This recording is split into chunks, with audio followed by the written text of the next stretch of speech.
Hey friends, Neff here, bringing you episode 15 of Let's Play Pokemon Yellow. Today some things have happened. I evolved that Haunter into a Gengar. Don't worry about how. It's a trade evolution, but we need it for Stadium. I also pulled out TM44, because we're going to teach it Thunderbolt. Gengar has a really good specialist attack stat, not quite as good as Alakazam's, but pretty close. I considered giving him something else, but we've already opted not to bring Jolteon over to Stadium, because even though Electric type is a good offensive typing, it's not a very good defensive typing. So we're going to let Gengar be our Electric type damage dealer. We're going to take on some pretty weak trainers just to the south of Lavender Town. Honestly, I could have taken them on earlier, but there wasn't any point, and now I'm kind of grateful because Gengar needs a few levels to catch up.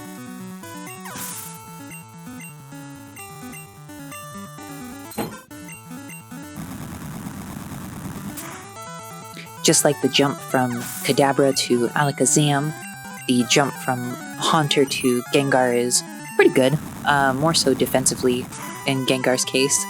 But he's going to just one-shot all these guys since they're so much weaker.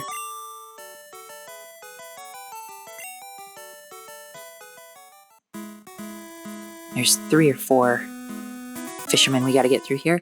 There's an item over there to the right, but we can't get that until we get Surf, which is a little bit away still.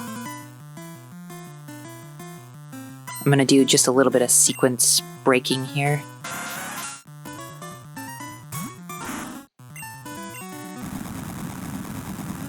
At level 29, Gengar will learn Hypnosis, which is fantastic. Short of, what is it? Lovely Kiss, I think, that Jinx gets, or Spore that Parasect gets. It's got the highest accuracy of a sleep move. So between Hypnosis and Confusion, or Confuse Ray, we should be able to force some switches out once we make it over to Stadium.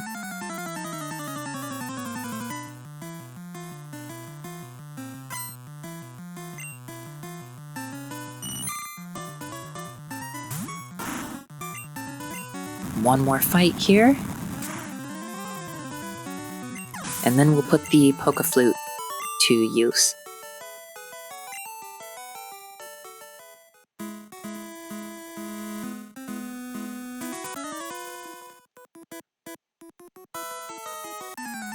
I lied. There's one more fight. So I did some more math.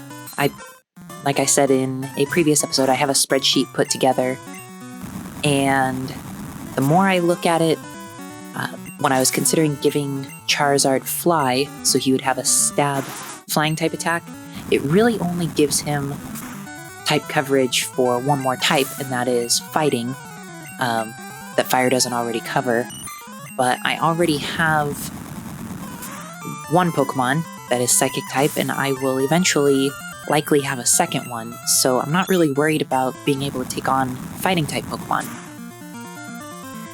So that kind of gets rid of the usefulness for Charizard if he's going to be a dual type Pokemon and not have 2 different types of stab type moves. So I decided at this point that I'm going to evolve Charmeleon into Charizard, and he'll probably become my HM slave because he can learn Cut, Strength, and Fly once he becomes Charizard. Use that Poké-Flute. I'm just going to catch this Snorlax, and what I'll do is I'll show the fight against the second Snorlax when I go do it. This one, he was surprisingly difficult to catch, and I didn't realize I only had 2 Great Balls on hand. So, took a couple of attempts, but I got it. It also didn't seem to matter if he was in the red or if he was in the yellow. So that was strange. Anyway, got him, going back and healing, and we're back because Snorlax is going to become another member of the team. Also, I needed to restore the power points for Gengar, because we have a lot of battles. This route is actually 3 routes put together, which means a lot of encounters. You could tell now that I'm on the other side of Snorlax, since he was like a sequence block, that the levels of the Pokemon that we're going to be fighting are much higher.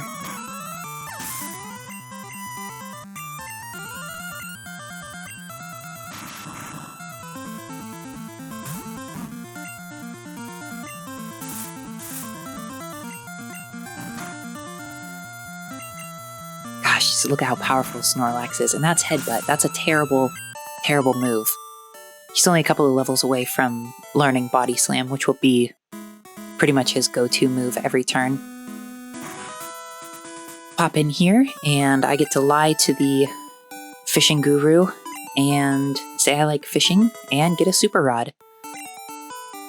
I'll probably only fish if I need more Pokedex entries by the time I get to that point in the game. Remember, I gotta get up to at least 50 to get the Experience All item later on.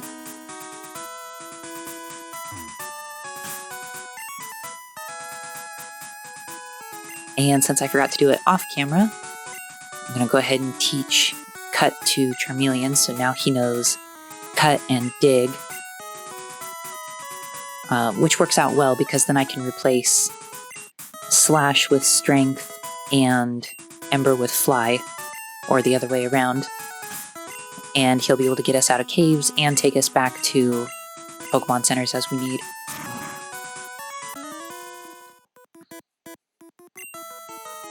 Go in here because there's a stat boosting item.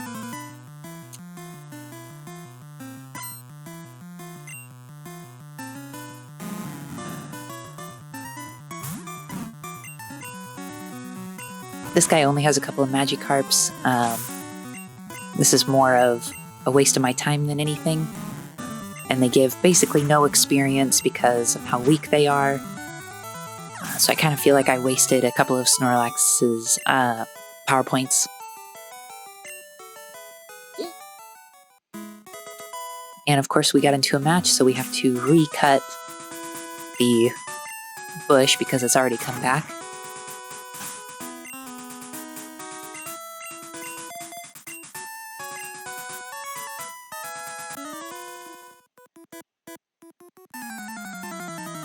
Go ahead and take on this guy. The big reason I didn't leave Snorlax out to take these guys on is because Nidoran, of course, can know Double Kick, which will not affect Gengar at all and would be super effective against the Snorlax.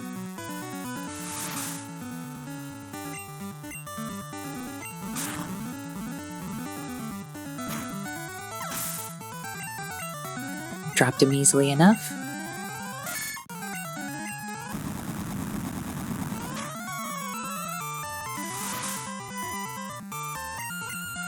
At this point, Gengar's Nightshade does a static 30 damage, and I wasn't quite sure how much HP that Nidorino would have.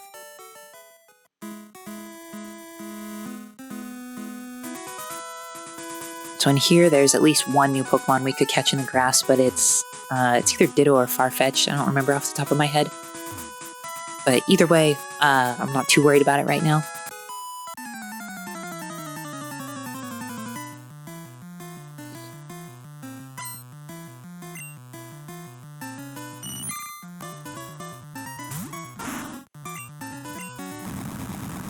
I will say at least this junior trainer said something sort of helpful. Oh, 666. Letting us know that she found a Carbos in a cave, and yeah, we found stat boosting items in caves before.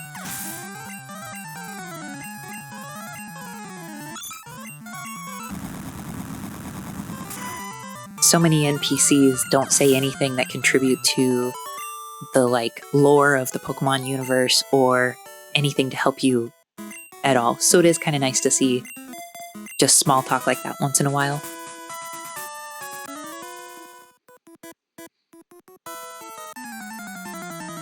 On this route, there's a bunch of flying type trainers, the bird keepers, but they all drop easily enough. None of them are cut out to take on a headbutt from Snorlax.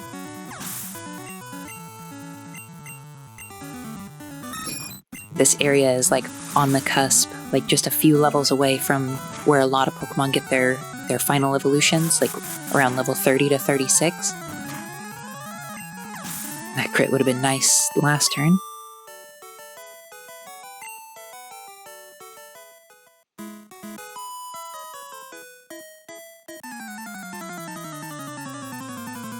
And this girl just wants to stroke her own ego.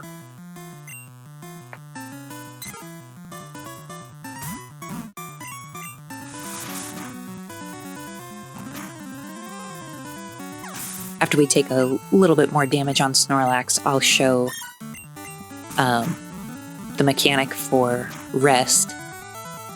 You'll be asleep for 2 turns when we use it in Pokemon Stadium, but I can sort of cheat the system a little bit in Red, Blue, and Yellow.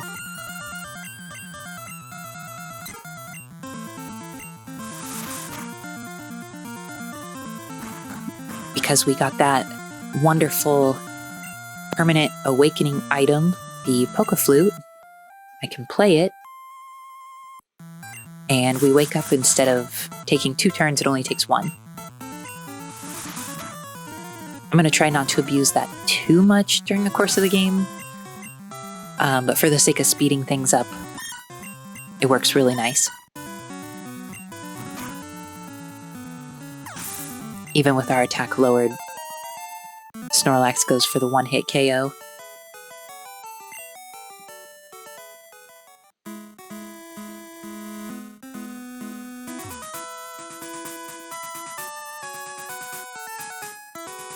And go for a hidden item here. Calcium, we'll make sure to use that on a permanent member of the team. And then we've got a bunch more trainers we can take on.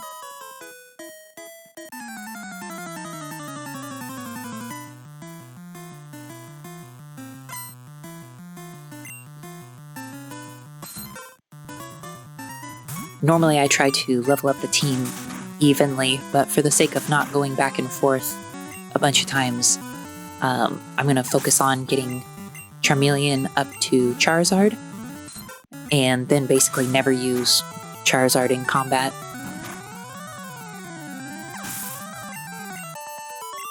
We really just want access to fly at this point in the game.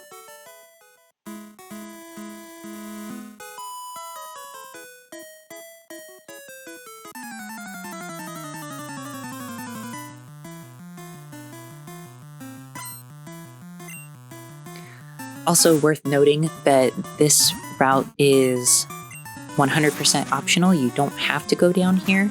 There is another way to get to the next city if you choose to do so.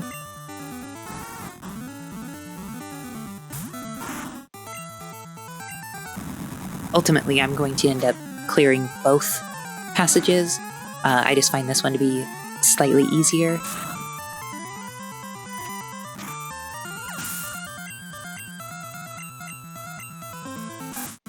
The other side has a lot more poison-type Pokemon, so I'll be focusing on Alakazam in that area more likely. But this side's good to get Gengar up and to get Snorlax up to par.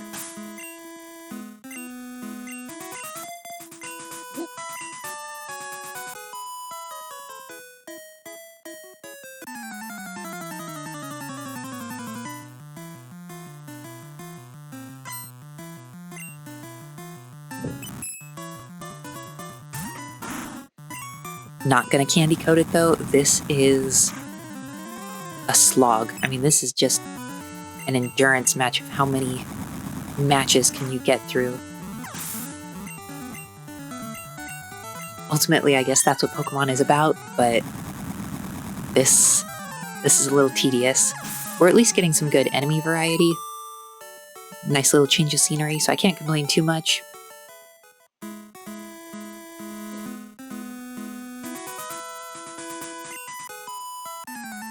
Oh, very, very polite trainer.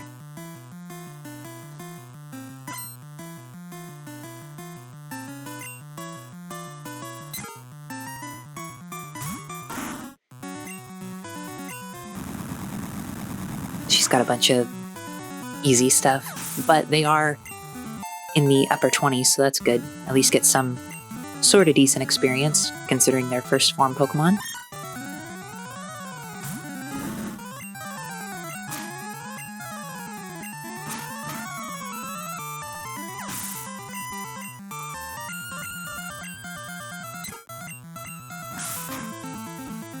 So Slash has an enhanced chance at critting.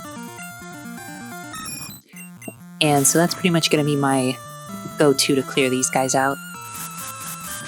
Ember's not very strong, and Dig, being a ground-type move, obviously won't hit flying-type enemies at all.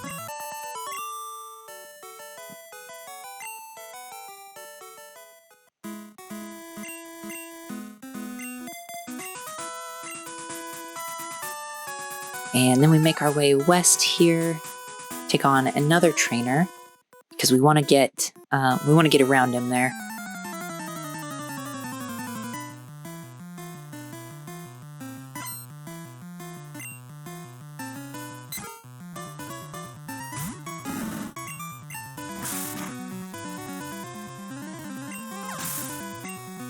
Between Charmeleon's base speed stat and the enhanced chance to crit with Slash, it's going to crit more often than not.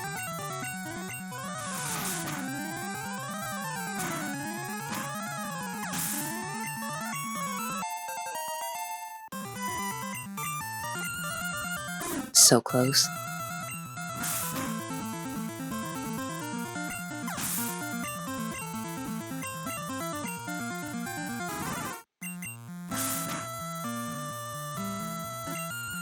Fearow should be worth decent experience.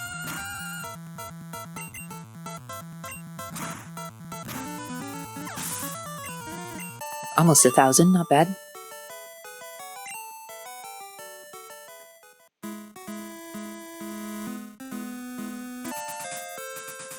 That PowerPoint up, that'll be great, because eventually I'm going to have to teach Fire Blast and probably Blizzard, or maybe Thunder, to our 5th or 6th permanent member. Pardon the cut there. I was going to cut the episode there, but it was a little short of the time I usually go for, so I decided to get another couple of matches in. I didn't go and heal or anything like that. As you can tell, my HP and everything are still exactly where I left them.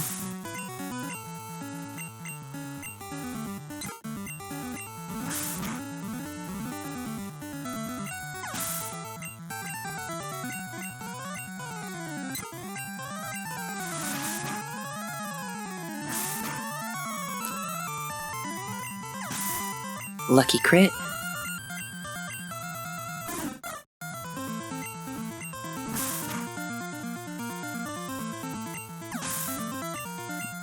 Slash is such a good move at this point in the game. Well, pretty much any move that will one-shot your opponents is a good move.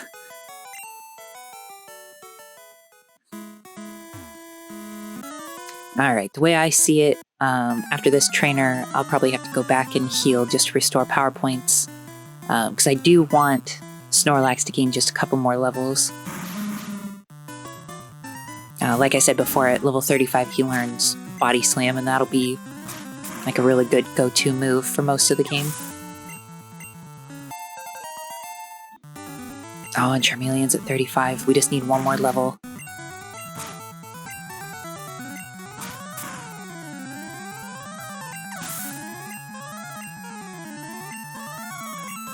And one more coughing. All right, guys, I will catch you in episode 16.